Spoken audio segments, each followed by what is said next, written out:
To madalla ga fassarar takaitattun labaran na duniya tare da ni Gaddafi Yusuf Sale. Hedikwatar tsaron Najeriya ta bayyana cewa dakarunta sun kashe 'yan ta'adda guda 74 sun kuma kame waɗansu guda 130 da ake zargin su, sannan kuma sun ceto mutane 61 da aka yi garkuwa da su a cikin wasu har-hare mabambanta da aka yi waɗanda aka gudanar daga ranar 5 zuwa 13 ga watan Maris ɗin da muke ciki na 2025. Daraktan ayyukan yaɗa labarai na tsaron Najeriya Manjo Janar Marcus Kangwe shine dai ya bayyana haka a birnin tarayya Abuja a cikin rahotannin mako kan yadda ake ci gaba da gudanar da ayyukan soji a faɗin Najeriya. Manjo Janar Kangwe ya ce an gudanar da waɗannan nasarori ne tare da haɗin gwiwar rundunar ƙasa, ofishin mai ba da shawara kan harkokin tsaro Malam Nuhu Ribado, har ma da hukumomin tsaro da kuma wasu ƙungiyoyin haɗaka.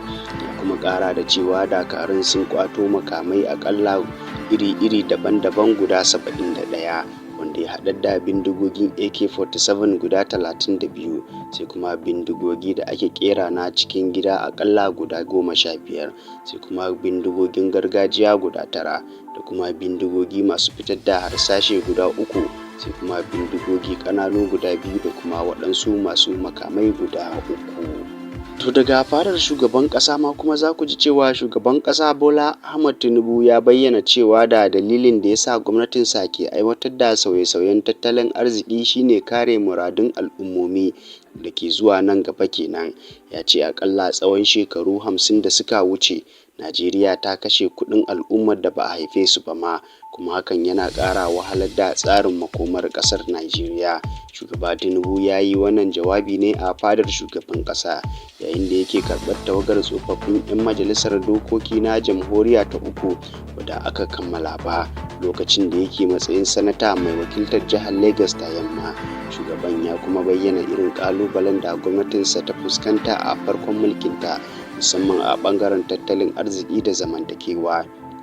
Sannan kuma ya nuna godiyarsa bisa ga goyon baya da tawagarsa ta bashi wajen fuskantar waɗannan matsaloli. Kana ya kuma bayyana cewa gwamnatinsa ta samu damar daƙilewa matsalolin da suka taso, tare da nuna godiya ga Allah Subhanahu wata'ala ga 'yan Najeriya bisa haɗin kan da suka bayar domin sauya al'amura. To daga hukumar kula da abinci da magunguna ta Najeriya wato NAFDAC ma wasu labarai sun bayyana yadda ta bankaɗo wata ƙungiyar zamba da ke yaudarar kamfanonin ƙasashen waje ta hanyar amfani da takardun bogi na NAFDAC. Darakta Janar ta hukumar ta NAFDAC Farfesa Mojisola Adiye ya ce ta bayyana hakan a taron manema labarai, inda ta ce babban wanda ake zargi shine Okoro Ifendu daga karamar hukumar Ohafia a jihar Abia. An kama shi ne ranar 4 ga watan Fabrairun 2025 a garin Aba na jihar ta Abia. Farfesa Adiye ta bayyana cewa Ifendu, wanda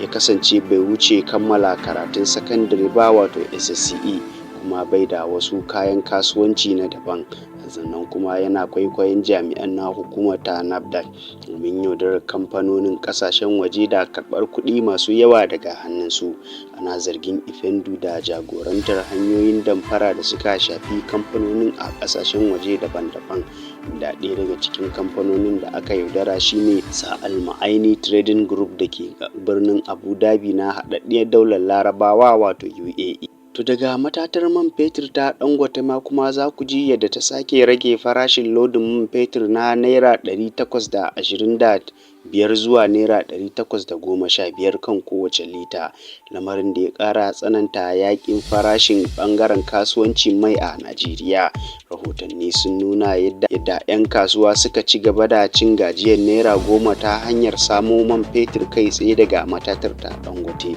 maimakon dogaro da masu rumbun ajiya wato depot wanda za su iya tilastawa sauke shi a nan gaba. An rawaito dai cewa farashin shigowa da man fetur daga kasashen waje yana kan kusa akalla Naira 774 kan kowace lita. Wannan dai farashi wanda ya haɗar da kuɗin jigilar kaya, farashin shigowa da haraji, har ma kuma da kayan sauyin farashin musayar kuɗi da kuma wasu 'yan kasuwa suka fito domin su shigo da shi, da ma kuma man fetur ɗin daga kasashen waje maimakon sayar daga kan tsaye daga matatar ta Dangote. Ana hasashen cewa wannan farashi na iya sanya farashin sayarwa da matatar man famfam zuwa naira 800 ko kowace lita. Wannan dai hakan na iya zama dalilin da ya sa Dangote ya rage farashinsa a karo na biyu baya-bayan nan kenan. To a nan kuma za mu leƙa zuwa jihar Kano, yayin da a wani ci gaba kan rikicin shugabancin masarauta a jihar ta Kano, kotun ɗaukaka ƙara da ke zamanta a birnin tarayya Abuja ta dakatar da aiwatar da hukuncinta na 10 ga watan Janairu, wanda ya amince da soke dokar da ta kafa masarautar Kano ta yanzu. A shekarar 2019 dai har sai an kammala sauraron ƙarar da ke gaban kotun koli. Ana tuna cewa kotun ɗaukaka ƙara a jihar ta Kano ta soke umarnin da mai shari'a Abubakar Liman na babbar kotun tarayya da ke Kano ya bayar a ranar 20 ga watan Yuni, wanda ya soke matakan da gwamnatin ta Kano ta ɗauka bisa ga dokar soke masarautu na shekarar 2024,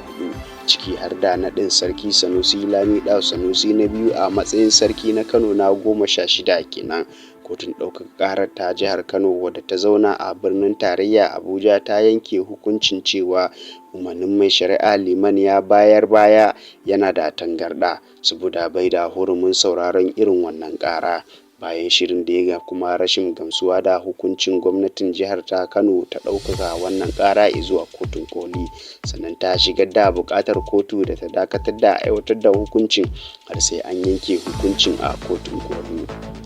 A cikin hukuncin da alƙalai guda 3 suka yanke tare da haɗin kan ƙarƙashin jagorancin mai shari'a Okon Aban, kotun ta kuma buƙatar da gwamnatin jihar Kano da ta tabbatar tare da gabatar da tushe kuma ya cancanci amincewa da shi domin adalci ya tabbata a tsakani. Mai shari'a Aban ya bayyana cewa an umarci a ci gaba da barin al'amura yadda suke a yanzu, wato status quo, har dai sai an kammala shari'ar da ke gaban kotun kolin ta Najeriya. To daga labaran ƙetare ma kuma za ku ji cewa ƙungiyar Hamas ta bayyana cewa ta amince da sakin wani ɗan asalin ƙasar Amurka da Isra'ila, wanda ake zargin shi shine na ƙarshe wanda ke raye daga hannun cikin fursunonin Amurka da ke hannun a birnin zirin Gaza, bayan ta karɓi wani tayi daga masu shiga tsakani domin ci gaba da tattaunawa kan mataki na biyu na yarjejeniyar zaman lafiya.